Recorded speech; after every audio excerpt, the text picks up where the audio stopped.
Se vocês quiserem fazer perguntas, serão muito bem-vindas, né? Bom, eu abro aqui com a Laura, que é a pessoa jovem que vocês estão vendo, e que, na idade que tem, já é o que se pode chamar de um escritor de sucesso, o que no Brasil não é pouca coisa.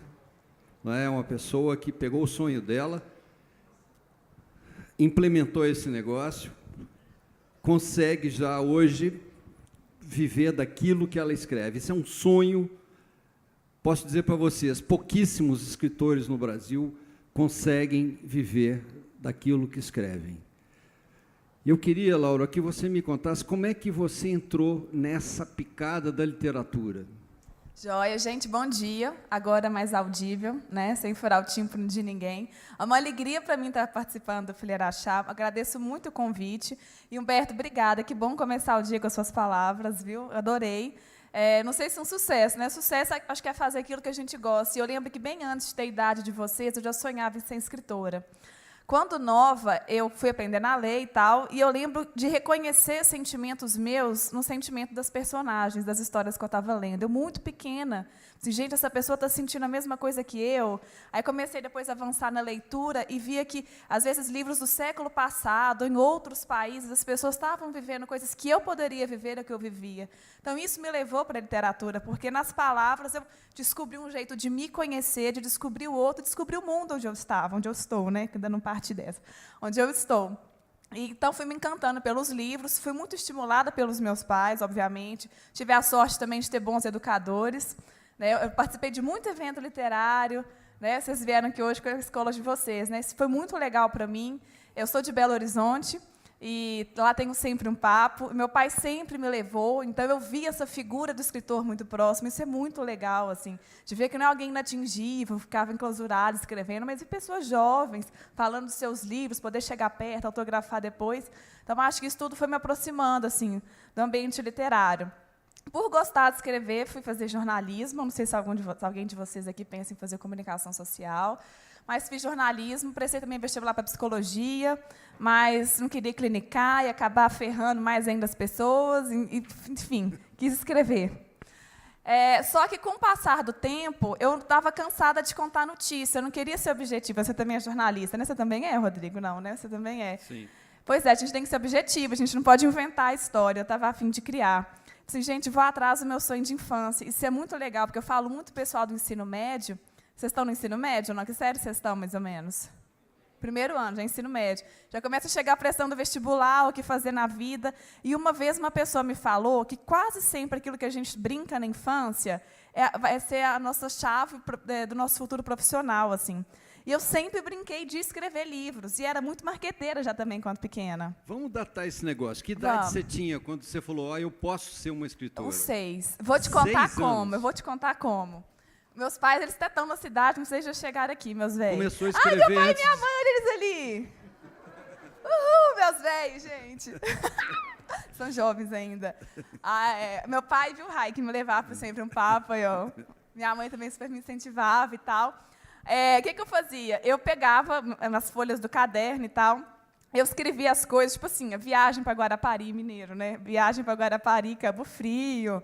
As coisas que aconteciam entre mim e meu irmão, eu pregava nas paredes da minha casa, porque eu era bem marqueteira, eu queria ser lida, não queria só escrever, eu queria também ser lida. Obviamente, a mãe depois recolhia, né, gente?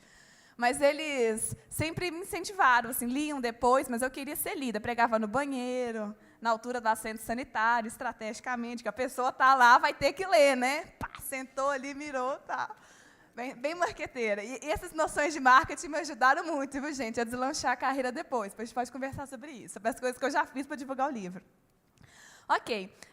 Aí, então, fui atrás. E quando eu tinha mais ou menos uns 26 anos, eu falei, vou ser escritora, vou me assumir. 26. Aí eu queria ser escritora de verdade. Viver a vida disso. Né? Aí eu queria, gente, fui atrás de uma história bacana, que o escritor vive de ideias legais, eu precisava de uma premissa legal. E eu me lembrei de uma história que aconteceu comigo quando eu tinha uns 21, 22 anos. Eu tinha formado em jornalismo, fui morar em Campinas por causa de um emprego, e entrar na vida adulta foi muito complicada para mim. com um mês de terapia, eu tô assim, o nome dele, não vou falar o nome dele, mas era um cara e tava assim, nossa, meu terapeuta tem olho verde. Aí depois, nossa, a voz dele é grossa, é grave, tipo uma voz de veludo e tal. Nossa, ele veste bem, ele é gato, apaixonei. Fiquei louca no terapeuta, apaixonei no cara. Aí foi o problema, porque eu parei de fazer terapia, porque eu queria ficar conquistando o cara, entendeu? Eu queria ir bonita, queria falar como é que eu era interessante, essas coisas. E eu passava a divertir as minhas amigas com as confusões que eu arrumava para conquistar o cara. Vocês também devem gostar de gente, de professor, de gente que não pode, sabe como é, né? E essa história depois, tá vendo? Eu disse? Esse paixonite aí, né? E depois, com o passar do tempo, obviamente, eu entendi porque eu estava gostando dele, só gostava de furada, só escolhia relações que não poderiam acontecer. Eu comecei a divertir as minhas amigas com essas histórias. E também vi que eu tive um amadurecimento muito grande. Eu pensei, gente, tá aí, vai sair uma história legal. Por isso eu fiz o Freud Mentira Dessa. Freud é conhecido como o pai da psicanálise. Que mais ou menos inventou, descobriu essa cura pela fala. Por isso eu fiz o Freud Me Tira Dessa, porque quando eu estava alucinada lá pelo meu terapeuta, eu ficava, ai, Freud, me tira dessa, você que inventou essa, agora você me tira. E saiu o Freud Me Tira Dessa, e isso é que é legal, porque lembra que no começo, estou falando demais, né, Rodrigo? Mas lembra que no começo eu falei para vocês que o legal do livro é a gente identificar sentimentos nossos, e hoje, como escritora, eu vejo que os meus sentimentos também provocam uma identificação nos meus leitores, isso é muito legal, porque esse livro, Freud Me Tira Dessa, em 3 meses ele virou edição, eu era uma autora completamente desconhecida. Ele virou edição, me deu 2 prêmios, consegui um contrato interessante na minha editora, consegui mídia, e foi o livro que permitiu que eu vivesse do meu sonho de infância de ser escritora. Então, é um livro assim, muito especial. Tá aqui, vou até mostrar a capinha para vocês. Depois a gente vai falando mais, né? A gente vai voltar daqui a pouco a falar como é que você pegou o seu original, aquilo que você tinha escrito, e transformou nisso aqui. Okay. Qual o caminho que você... Como é que você entrou nesse ramo? Como é que você se tornou escritor um dia? Quando eu comecei a escrever com 13, 14 anos de idade, até um pouco antes, escrevia minhas poesias lá para desabafar aquela coisa. E eu comecei a procurar.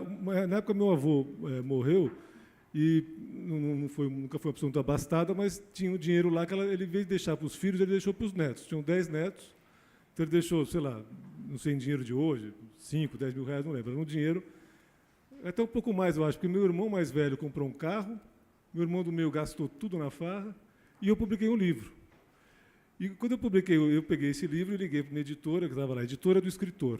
Não era Editora do Autor, que era uma editora muito famosa, mineira, de um grupo de escritores mineiros que fez uma editora chamada Editora do Autor. Eu acho que influenciado por esse nome, pela lista telefônica, sei lá, Editora do Escritor. Daí eu liguei, atendeu um senhor, eu sabia como é que eu faço para fazer uma edição de autor, né?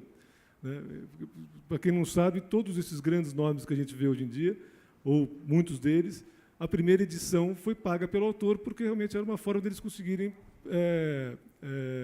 ter seu livro publicado e testar esse livro, e esse livro fazendo sucesso. Se você me permite um parêntese aqui, o maior poeta brasileiro de todos os tempos, Carlos Drummond de Andrade, quando ele publicou o primeiro livro dele, aos 28 anos, ele teve que meter a mão no bolso. Ele trabalhava na imprensa oficial em Belo Horizonte. Ele conseguiu que o livro, numa tiragem pequena, 500 exemplares, 500, quantos somos aqui? Não somos 500, mas é pouco mais do que somos aqui, né? E ele pagou do bolso dele, aquilo era descontado do seu ordenado. Com isso eu quero dizer o seguinte, que quem quer escrever e encontrar uma dificuldade, às vezes, para editar, não desanime, vale a pena esse esforço que fez o Rodrigo, que fez o Carlos Drummond de Andrade, que fizeram vários grandes escritores, para depois entrar nesse ramo para valer. Então, é uma coisa comum, realmente. Então, eu falei, vou tentar isso, mas um pouco pretencioso, porque eu tinha 16 anos de idade, escrevendo poesia. Quer dizer, poesia é uma coisa muito complicada, é muito difícil, né? De você sair do piega, sair daquela poesia muito elementar, para poder, sim, virar um livro de poesia, né? Mas eu procurei esse editor leu meus originais, assim, fui lá na editora, que era na Barão de Limeira, lá no centro da cidade, de São Paulo, me recebeu na sala, uma sala bonita, toda de madeira, assim, e aí olhou meus originais, olhava para mim, olhava ali, e falei, tudo bem, vamos publicar. Você tem o dinheiro? Eu falei, não tenho, meu avô, contei a história do meu avô, publicamos o livro, né? E aí eu publiquei o livro não, lógico, foi um livro praticamente caseiro, quem comprou foi minha avó, as amigas da minha avó, minha mãe, as amigas da minha mãe, coisa e tal. mas foi um começo que me amarrou, porque eu fiquei com essa história, agora eu tenho que continuar, agora eu tenho que fazer outro, agora eu tenho que fazer, eu quero continuar essa história. 10 anos depois, eu publiquei meu segundo livro, que chama, né, tá aí, fora de catálogo faz tempo, mas chama Um Mês Depois Ainda Existe Porém. Cá era uma miscelânea, tinha um pouquinho de crônica, um pouquinho de conto, um pouquinho de haikai, um pouquinho de poesia, era uma miscelânea toda ilustrada por um artista plástico amigo meu, até hoje, né, e foi um parceiro de outros livros também, e eu liguei para essa editora de novo, né, para a editora do escritor, e falei, olha, o Antônio Dari, por favor? Não, o Antônio Dari, não tem nenhum Antônio Dari aqui. Por que você está falando do Antônio Dari? Eu falei, não, porque há 10 anos atrás eu liguei aí não é de editora do escritor? O Antônio Dari não é editor da editora do escritor? Não. Na verdade, eu emprestei, eu fiquei adoentado, aí era o editor da editora do escritor. Falando, eu fiquei adoentado durante um ano, problema de coração, e me afastei, fui para o interior, e aluguei o meu escritório para esse sujeito. E esse sujeito publicou 10 livros nesse meio do caminho. Aí eu falei, mas ele não era um editor. Não. Ele te entregou o livro? Eu falei, entregou, porque para muitos ele nem entregou o livro. Isso já é um conto, cara, não é? Ou seja, meu princípio literário foi um embuste. Eu fui enganado, eu não fui editado. Eu fui simplesmente usado por um oportunista que estava lá de plantão. Então, realmente, eu acho que eu entrei por uma porta errada ou num momento errado. E esse foi o meu princípio na literatura. Tá, então você tinha 26 anos, né? Mais ou menos, quando saiu esse... O segundo o segundo livro, mas você publicou mais livros, Rodrigo. Publiquei. Aí eu realmente... O Zeferino é um livro de sucesso. O Zeferino acho que foi o livro, digamos, que mais circulou, né? Fala um pouco dele para a gente. O Zeferino foi uma... teve antes do Zeferino, teve um outro livro, que chama Os Contos que as Fadas Não Contam, que é o livro que eu renegava, agora hoje em dia virou moda falar de conto de fada de outras estruturas, né? A gente vê muito no cinema isso. Então eu peguei também fiz uma brincadeira, um conto de fada, um livro meio iconoclássico demais, assim, meio frívolo talvez, porque era uma iconoclastia meio sem propósito, né? Eu tentei desmistificar muito conto de fada, mas é um livro que saiu e depois veio o Zeferino. Os Contos que a Fada Não Contam saiu pelo Masao Ono. O Masao Ono era um editor também de autores independentes, de autores de edições de autor, mas era um editor propriamente dito. Ele metia a mão no texto, ele opinava, ele só publicava o que ele gostava, e foi um editor muito importante na década de 70 e 80. Então, isso a gente está falando já da década de 90, quando eu publiquei, acho que foi em 96 que eu publiquei um mês depois Não Existe Porém. E em 99, eu tentei fazer um livro que não acho que chegou quase no que eu queria, que era já tentando comunicar mais, ser um livro mais pop, né, para entrar no tema da mesa, eu queria fazer, eu gosto muito de romance policial, né, e de literatura policial de modo geral. Que é tido na academia como uma literatura de segunda classe, né? Até que eu vi um professor meu, o Fiorin, que é de linguística, dizendo que também era aficionado por literatura policial, isso para mim foi um aval. E eu falei, vou tentar fazer um romance policial tipo noir, aquele romance noir que a gente conhece, né, o modelo do romance policial tradicional, aquele que vive nas sombras, do detetive soturno, né, daquela femme fatale que entra na sala. Esse modelo de romance, só que se passando no Nordeste brasileiro e com uma situação ambientada meio de matador de aluguel e coisa e tal. Um pouquinho antes, digo até, dos matadores do Marçal, né? Que é um maravilhoso livro, certamente muito melhor que o meu, mas eu não fiz o meu imitando a ele, que também tem um pouco essa proposta, fazer um policial no sertão, no Nordeste, nesse mundo distante da nossa realidade aqui. E fiz esse romance, né, e tem um ensaio fotográfico bonito junto com o romance, também sempre buscando trazer um pouco mais de acessibilidade para o livro ficar mais gostoso de ser apreciado pelo leitor. Então, sempre teve, todos os meus livros têm algum tipo de ilustração, fotografia, já buscando essa proximidade. E aí esse livro saiu pela Ateliê Editorial, que aí foi uma edição mais, digamos, mais profissional. E depois desse teve mais um livro também, que é o que eu acho que o livro que vai remanescer, se um dia minha obra, o Luiz Vilela aqui, eu tenho um pecado eu falar um negócio desse. Mas se um dia os meus livros, alguma coisa remanescer, vai ser um pedacinho desse livro que chama Da Loucura dos Homens, que saiu em 2005, foi meu último livro, e reeditado em 2008 pela Grua, editora Grua. E aí, realmente, eu fui para a área editorial. Se alguém aqui quiser comprar um livro seu, acha esse aí. O Da Loucura dos Homens está na praça, está distribuído direitinho. Tá. O Zeferino, em sebo, muito baratinho.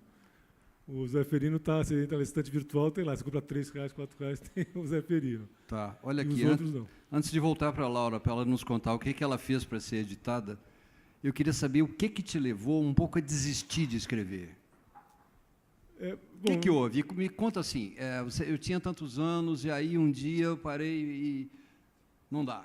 Como é que foi isso? Eu acho que eu não tive a competência, não vou dizer sorte, acho que também tem um ingrediente de sorte, mas a competência da Laura de se fazer, de se projetar, ou até um pouco a arrogância de falar, não, eu vou escrever o que eu quero, ponto final, está aqui, quem quiser que leia. 1 ou 1 milhão. Foi e não pagava minhas contas. Eu casei, tive filho, precisava pagar a conta, precisava trabalhar. E aí comecei a editar para fora, e escrever. Começou a ficar uma vida muito dividida, né? Eu não escrevia para ganhar dinheiro, e eu não tinha tempo para escrever, mas eu queria escrever, então falei, quer saber, vamos deixar esse sonho um pouco de lado. Escrevo uma coisa ou outra, um infantil, brinco um pouco com as palavras ainda, porque é uma coisa que me dá muito prazer. Quer dizer, você não parou de escrever? Não, assim, completamente não. Eu amarrei ali alguma pontinha para um dia, caso eu consiga, eu poder voltar. Laura Conrado, como é que você fez para sair daquele banheiro lá, que você tinha aqueles leitores... Cativos. Não é? Cativos. Literalmente cativos. Né? Ninguém saía do lugar com o meu texto. Que coisa. Como é que foi? Você tinha quantos anos? O que você tinha na mão para mostrar? E o que você fez para mostrar para mais gente? Aos 26 anos, então, eu estava com o meu original. Para quem quiser ser escritor aí, registre o seu original na Biblioteca Nacional. E com o meu original já prontinho... Não, explica por quê tem de registrar. Isso é legal. Porque a partir do momento que você tem o original e começa a distribuir entre editores, você quer dar para um amigo ler, você tem que garantir a sua ideia, né? Você tem que se resguardar para ninguém copiar, para ter os direitos ali da sua obra. Então, é muito interessante você registrar. Tem lá no site da Biblioteca Nacional, a parte averbação, é muito fácil, é baratinho. Você paga uma taxazinha lá e já se resguarda. Até porque tem um caso muito famoso aqui no Brasil, muitos anos atrás, de uma escritora chamada Carolina Nabuco. Ela escreveu um livro e um amigo dela levou para um editor americano, e o editor americano, passado uns meses, devolveu e falou, não, isso aí não interessa. E, de repente, sai nos Estados Unidos um livro que era exatamente aquele livro dela, que foi um livro de grande sucesso, virou filme, chama Rebeca, Mulher Inesquecível. E, enfim, passaram a perna ela tivesse tido essa manha, né? Quer dizer, você fez uma coisa, é uma propriedade intelectual sua. Isso vale alguma coisa. Você tem de garantir seu direito. Nós estamos aí num mundo cheio de ladrões até de ideias, né? Até de ideias. Boa dica, tá vendo? Então, eu já resguardada, eu tentei várias editoras. Ninguém me respondeu e-mail, ninguém ligou. Participei dos processos de inscrição no site, não tinha resposta nenhuma.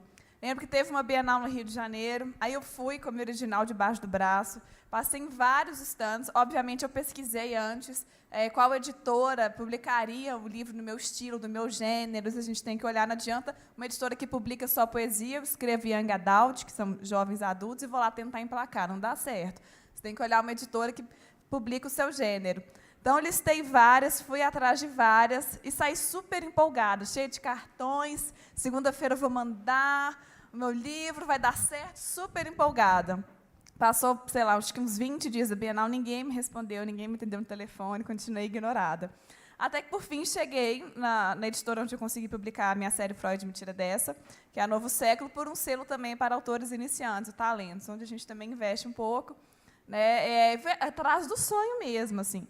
E entrei por esse selo, louca, tá? Não sei se só cara de pau, assim, mas desespero mesmo de querer fazer dar certo, assim. Não sei se desespero é a palavra certa, ou talvez seja. Mas queria mesmo fazer dar certo. Deu? Tá dando. Só que, para grande surpresa, assim, minha, da editora de todo mundo, em 3 meses eu esgotei, esse é o tempo recorde da editora hoje desse selo, de autor que migrou para o selo principal. Em 3 meses o livro teve uma venda bacana. Você se lembra de quantos exemplares, assim? 2.000. 2.000. 2.000 é muito livro, gente. Muito livro. A edição padrão no Brasil é de 3.000 exemplares. Não é? 3.000 exemplares, e olha, e a maioria dos escritores ver o tempo se passar antes que se esgotem esses 3.000. Então, você, em 3 meses, você vendeu esses 2.000, é de fato um feito. Nossa, eu fico muito feliz mesmo. Surpreendeu também a editora, tanto que eu consegui um contrato interessante depois, consegui emplacar a série. E fazia de tudo também para divulgar o livro, porque o trabalho do autor ele começa no momento que publica. A gente acha que trabalha muito para escrever um romance, mas não, eu entendo que quando a gente publica, quando o filho nasce, é que começa mesmo o trabalho. Então, me banquei muito para ir em eventos, para divulgar, como esse daqui, eu ficava em pé, em livraria, porque às vezes não tinha uma mesinha, né, para a gente autografar, ficava lá em pé o dia inteiro, entregando marcador, estou lançando esse livro, vem conhecer, e foi assim, um trabalho de formiguinha mesmo. Ô, Laura, deixa eu usar uma imagem que me ocorreu, assim, um pouco vulgar, né, mas eu acho que dá ideia. São 2 coisas diferentes. Uma coisa é você botar o ovo, em seguida você tem que cacarejar. Tipo eu cacarejo bem. Sou cacarejadora. Você falou até no texto, você falou dessas ideias de marketing de livros, eu quero até aprender com você.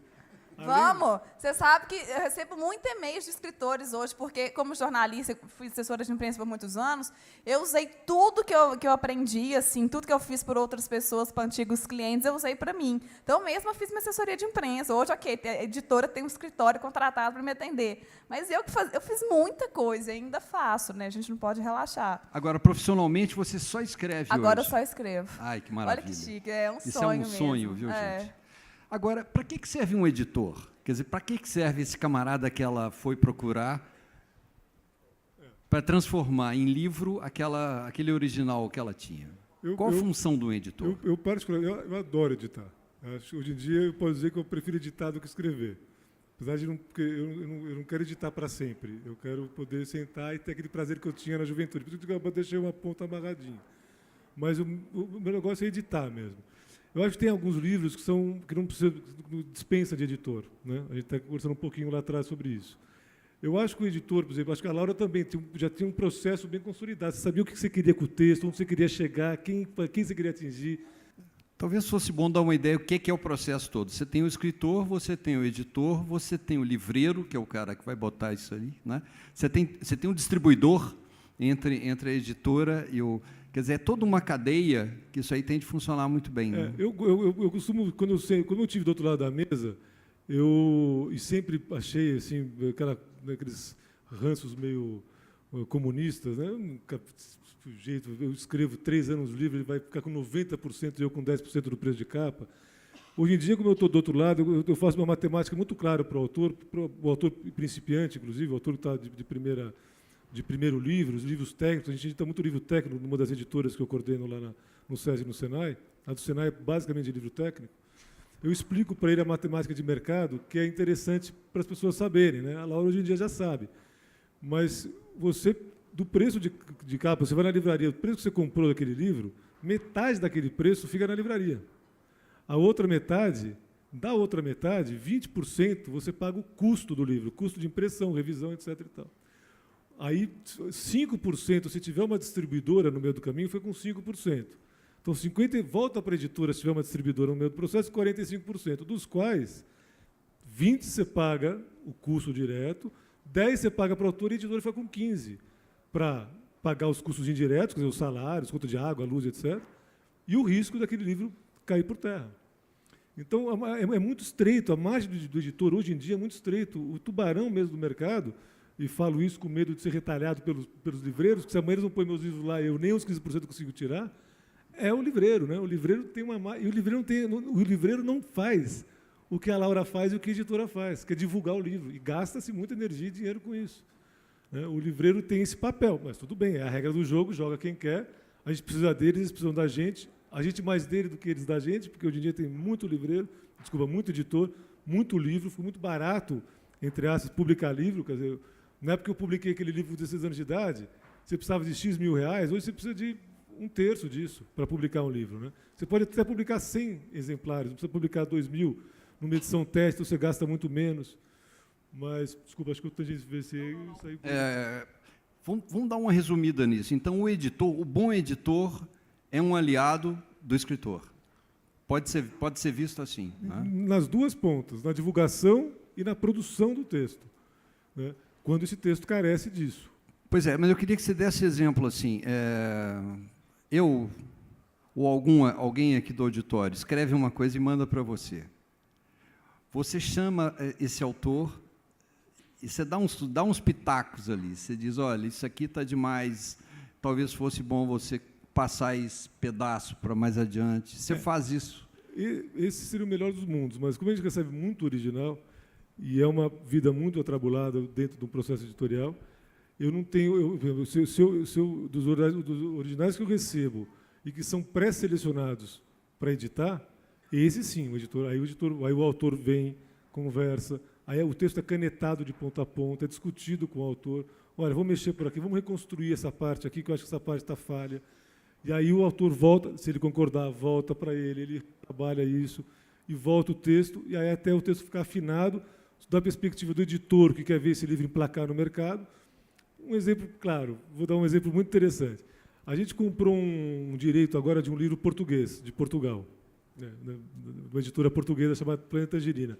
Uma editora maravilhosa, super artesanal, publica muito pouca coisa por ano, e a gente tem 2 livros infanto-juvenis com ela, juvenis, livros para 16, a idade de vocês. E esse livro ele tem o português de Portugal. Aí eu comecei a editar o texto, porque, na verdade, quando você vai preparar um texto, você não é uma tradução, né?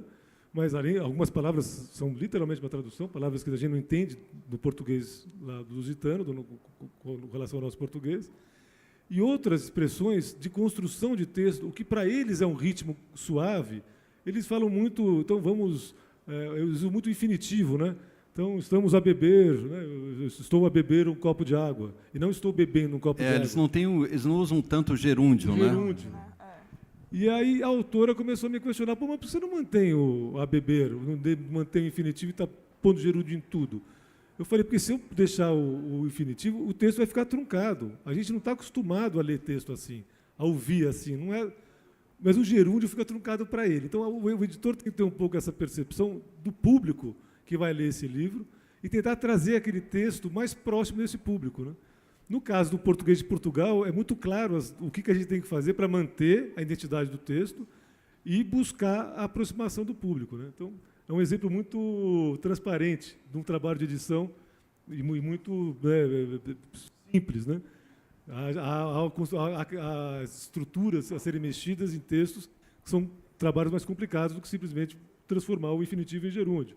Mas acho que dá para ilustrar um pouco essa situação. Tá, então, pelo que você fala, fica muito claro para a gente que uma editora não é uma fábrica de livros. Quer dizer, não é uma coisa em que chega lá um original, chega um arquivo pelo computador, você te enfia aquele negócio na máquina e sai um livro do outro lado. Tem todo um processo a favor do livro, a favor do autor, não é? Agora, você está numa outra ponta, você não edita, não é?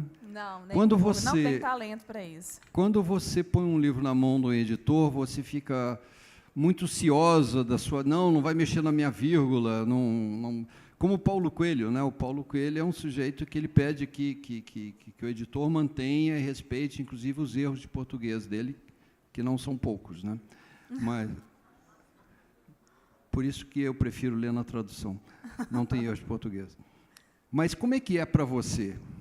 É tranquilo, eu acho que é uma relação de confiança, né? Eu confio em quem está preparando o meu texto, eu confio em quem está publicando, porque é praticamente um filho que você entrega, né? Você escreve com tanto carinho, tanto tempo, você quer que tudo dê certo, então eu confio no trabalho da editora. Obviamente, algumas coisas estão discutidas, né? Não acho que tem que ser assim mesmo, a personagem... Mas esse processo é que é legal, que você explicasse. Quer dizer, que a pessoa te chama, vem cá, Laura, vamos sentar, pega o seu texto e, em cima daquilo, discute uma questão ou outra. Isso. Acontece até que da história ninguém nunca questionou nada assim, não. O editor nunca me pediu.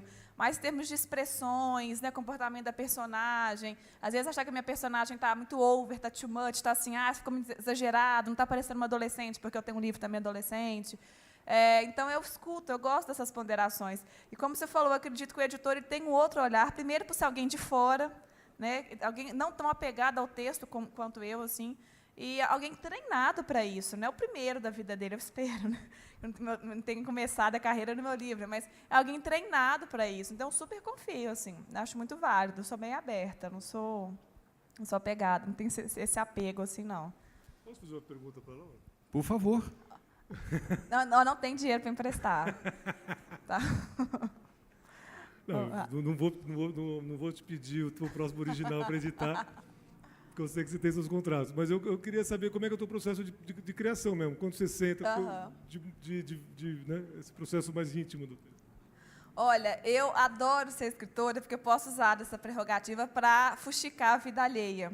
Outro dia eu estava voltando do centro da cidade, eu fui de ônibus, e estava um sol danado, eu com sacola e tal. Aí, quase chegando em casa, aí atrás, uma menina atendeu o telefone.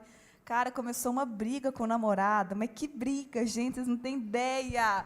Maravilhosa briga. Não, a menina encurralou o cara. O cara não tinha, assim, explicação, sabe? Ele não tinha saída, meu Deus do céu. Resultado, passei 3 pontos. Minha filha, quase que eu falei, acaba logo, meu ponto chegou, termina esse namoro logo. Passei 3 pontos, subi a rua, depois um morro enorme, com 3 sacolas no sol, mas escutei a briga, gente, fuxiquei e adoro. Mas isso por quê? Porque e você escreveu isso? Escrevi. Está no livro 2. É um perigo essa moça, gente. Perigo, não tomem ônibus perigo. com ela. Eu falo para as minhas amigas, se você não quer aparecer no livro, não me conta nada. Porque eu dou uma maquiada, obviamente, no nome, na personagem, mas eu uso tudo, adoro. E eu digo isso porque a realidade, para mim, é uma grande matéria-prima.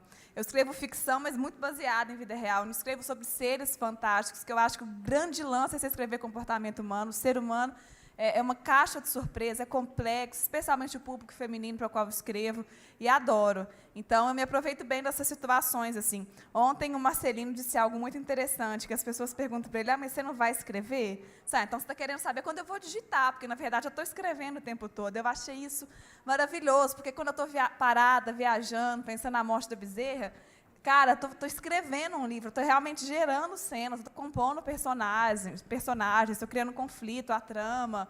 Né? Então, estou escrevendo o tempo todo. Agora, o processo de digitação, vamos dizer assim, eu vou para o computador com a história basicamente pronta, assim, bem adiantada. Eu sei onde vai começar, eu sei onde vai ter o clímax, os pontos de virada. Eu estruturo muito bem o meu romance. Aí vale post-it pregado no quarto inteiro, caderno, papel, sou meio caótica, assim. Acho que as ideias vão surgindo, eu fico meio no caos. E sento para escrever. Quando eu estou com um prazinho um pouquinho apertado, porque eu viajo muito, eu palestro em escola e tal, eu gosto muito desse contato, dessa interação. Então, às vezes eu fico um tempinho espremido, eu acordo cedo, que é difícil, assim, mas eu acordo cedo pelo meu trabalho mesmo, vou deitar tarde. E eu digo acordar cedo para minha penitência, mas, poxa, vou super feliz, porque é o meu sonho. Eu sempre penso isso, Laura, é o seu sonho. Então, dá o melhor de si, acordo super feliz e animada assim, para escrever, para vir conversar com vocês. Então, meu processo é basicamente esse, assim, mas e bem você no reescreve? caos. Você... Reescrevo. Aham.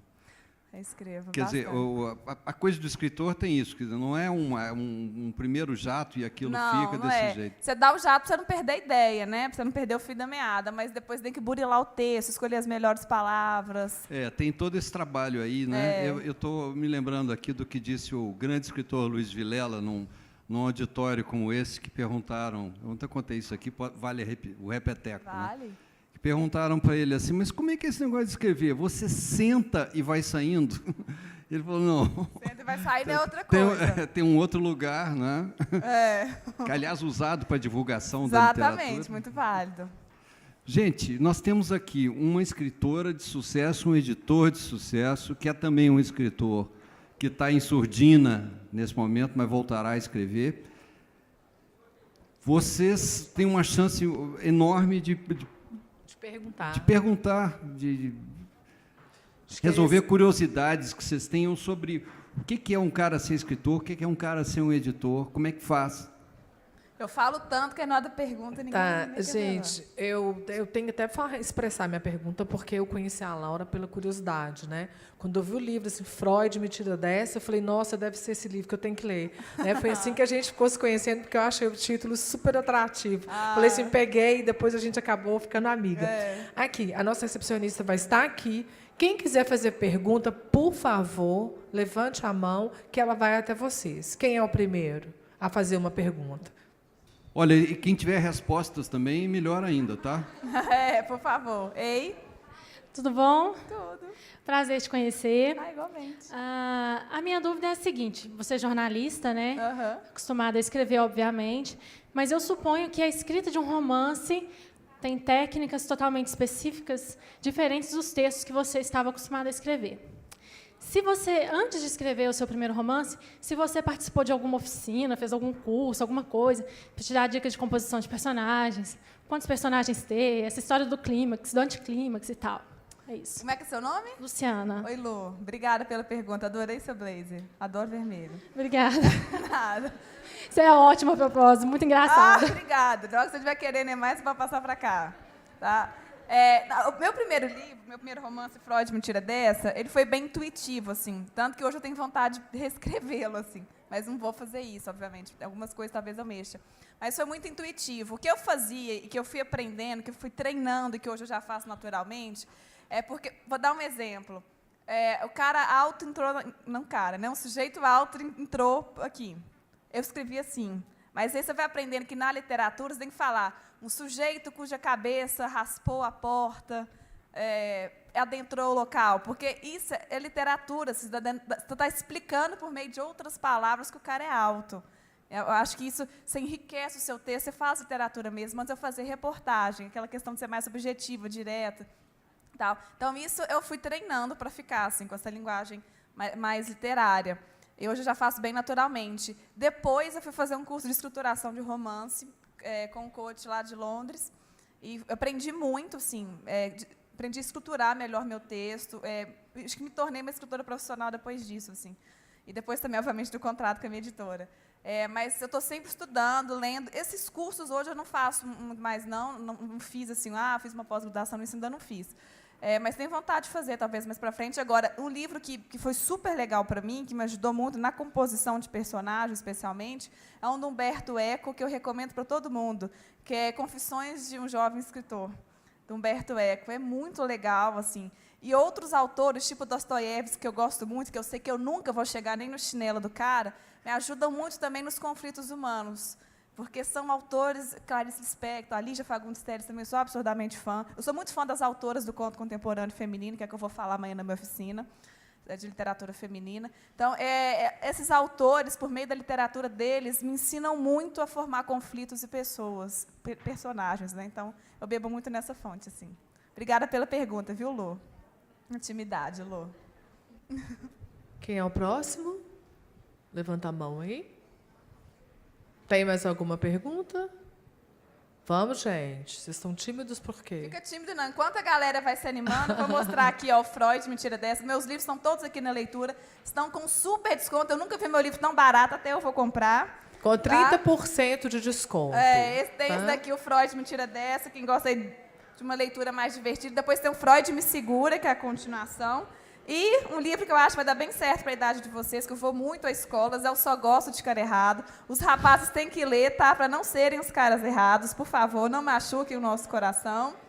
Tá? Então, aqui o Só Gosto de Cara Errado. Super divertido também, mas mulher mais velha pode ler também, tá? Porque quem nunca ou quem sempre. Gente, eu queria aqui, nesse momento, registrar a presença do nosso homenageado do Flirachá, Luiz Vilela, que está ali ao fundo. Uma salva de palmas para ele.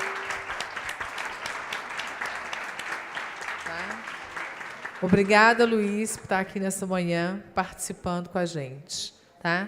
Gente, tem alguém aí que quer fazer mais uma pergunta? Você aí que está escrevendo esse conto, não quer saber nada, não? Ninguém quer saber. Todo mundo aqui namora o cara certo? Não. Aí já é alguma coisa, né? Eu quero saber aqui, tá todo mundo namorando o cara certo? Então, eu vou deixar ela fazer mais uma pergunta aqui, para a gente ir encaminhando para o nosso encerramento da manhã, ok? Já que ninguém quer, eu quero, mas dessa vez é para o Rodrigo. Eu queria saber se, com a sua experiência, né, se você recebe assim, muitas propostas de escritores, assim, de textos e tal. Qual que é o volume disso no Brasil atualmente? Se tem crescido ou não o interesse pelas pessoas em escrever mesmo? Esse comparativo, a gente recebe muita proposta, a gente publica lá na editora do SESI, de São Paulo, só literatura só infantil e juvenil. Então, eu sou fechado nesse público.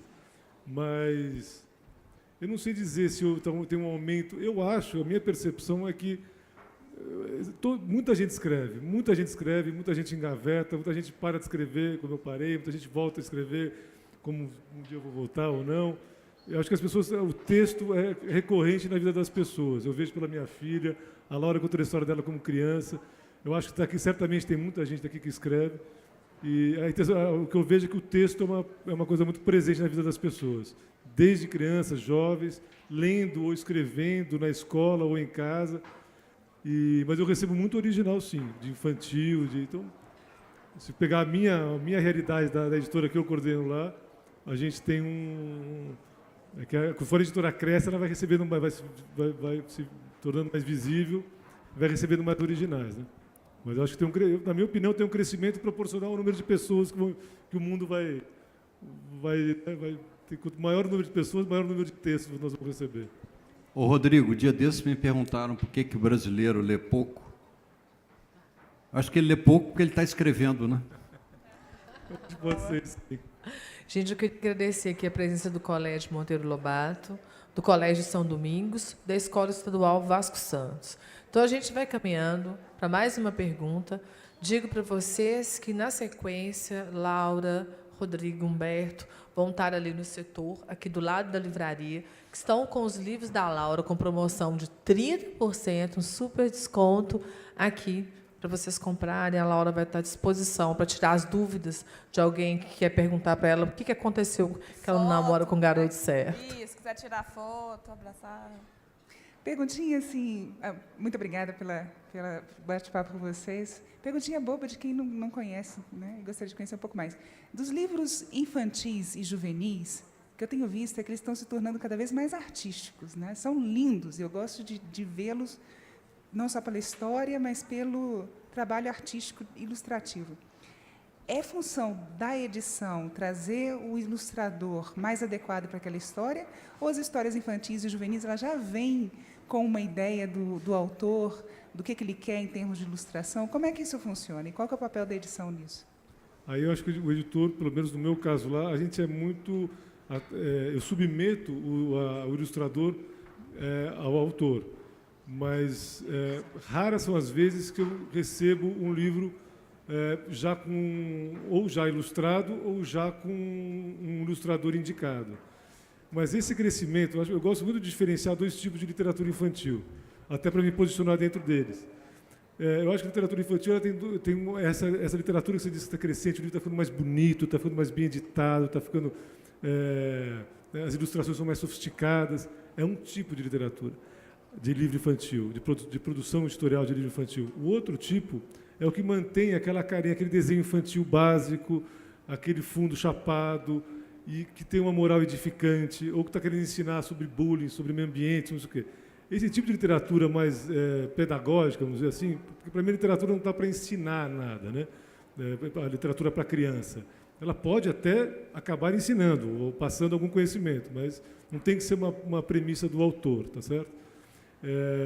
Então, a gente opta lá na editora do SESI, né, principalmente por enquanto, na minha gestão, de fazer o livro infantil simplesmente para estimular a criança a ler e estimular a criatividade da criança. Então, se eu usar a mesma pasteurizada da ilustração que vai explicar da árvore, eu não estou estimulando a criança. Então, agora, se eu pego um ilustrador altamente sofisticado, depois pego um que é meio minimalista, eu estou estimulando a criança em várias percepções. E o texto também, né? E o texto, não sei aquele texto que tem, sabe, seja bom menino ou seja feio ou faça assado, né? É um texto que tem que ser um texto que eleve o espírito da criança naquela leitura, né? Então esse é um caminho que algumas editoras seguem, né? Posso citar algumas, a Cales, a Perópolis, a Cia das Letrinhas, a Cossack Naif, na sua vertente infantil, que é com as quais eu estou tentando fazer coro com a editora do SESI. E tem outras editoras, que são editoras mais que buscam mais ou uma venda institucional, ou que aí não tem esse trato que você está dizendo com um produto editorial. Tem um trato com outro objetivo, tem o trato de jogar esse livro no máximo de informação possível, tem um público cativo para isso, tem um público necessário que precisa dessa informação também. Não estou desmerecendo um frente ao outro, são duas posições editoriais bem diferentes, né? Mas acho que essa tua percepção é porque está crescendo esse modelo de edição, que é como se dita na Europa, se dita muito livro infantil com essa perspectiva né, da criatividade e do lirismo, né, e da percepção estética, e não educacional, pedagógica, para passar alguma informação como se fosse um paradidático, sabe?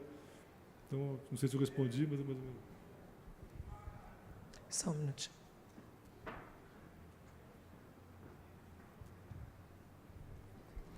Oi, Laura. Ei!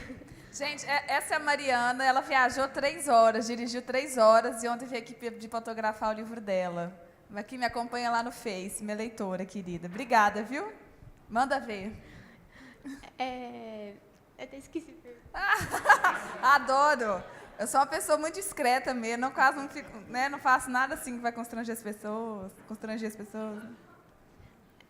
Quando ela fez a pergunta sobre o curso, eu não entendi se o curso você fez antes ou depois do primeiro livro. Eu fiz depois. Depois.